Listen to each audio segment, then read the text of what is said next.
Well, for spring cleaning week, we've already talked how to handle physical and mental clutter, and now we're diving into a digital cleanse. Dr. Jess Galani is sharing some ways we can clean up our social media pages.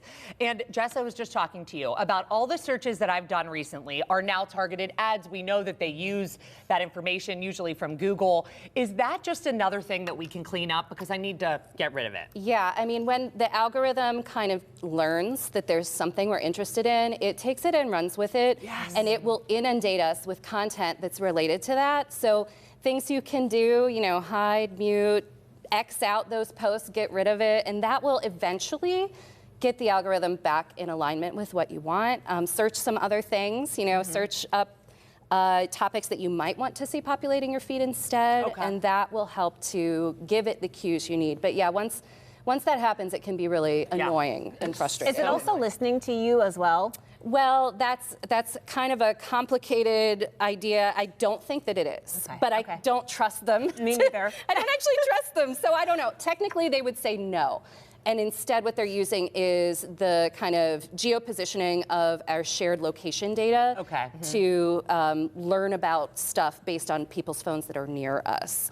But that's like, it's a very simplified version of, that's a whole other thing. Talk to us about weeding the garden. What is that? Yes, so I think we should red up our feeds. My first thing that I do around my house, we get our garden beds ready to be able to start planting. And what I mean by weed the garden for social media is to go through your following list and your follower list and get rid of, you know, cut off some people, get rid of them. The people, maybe there's business accounts, maybe there's things you followed because of a giveaway, maybe there are... Just people you don't like anymore. Yeah, exactly. Jess is telling you to stop following your ex-boyfriend. We know you're doing it. Just X, unfollow, block. Yeah, you can go into Instagram actually, and it'll show you the 50 accounts you've interacted with the least. And that's a great place to start because those are accounts that you're not actually engaging with. So therefore, you know, you can even snooze them. If it's too dangerous to do the nuclear option of unfriending or unfollowing, you can snooze them, and then that way you won't see them. Just ghost them. That's right. One thing I've noticed on Facebook is that it says, I don't know how this happened because I could have sworn I turned it off.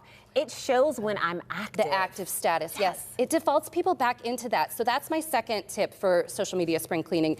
Check your settings. That messenger on Facebook will default you into active, and I don't want people knowing my business. I don't want them knowing when I'm online. Like, that's mortifying to me. Well, didn't we do that once with AIM? Like, we lived through this already.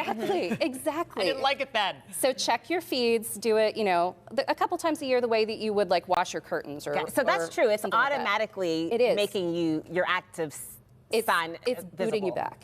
And would you suggest a deep dive into the privacy settings? Because as you've been, especially with Meta and Facebook, you need to go into one list to go into another list and kind of click around. Yeah, and you know, we fluctuate in our norms about whether we're public or private facing on different platforms.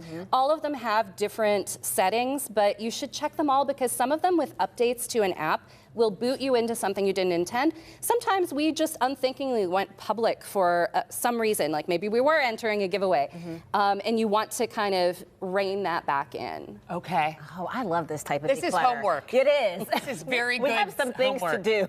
For sure. Thanks again, Jess. Thank you. Thank you so much. Dr. Jess provides commentary on technology and culture on social media in her Substack newsletter. Check it out. We're going to link you up on our website, kdk.com/talkpittsburgh.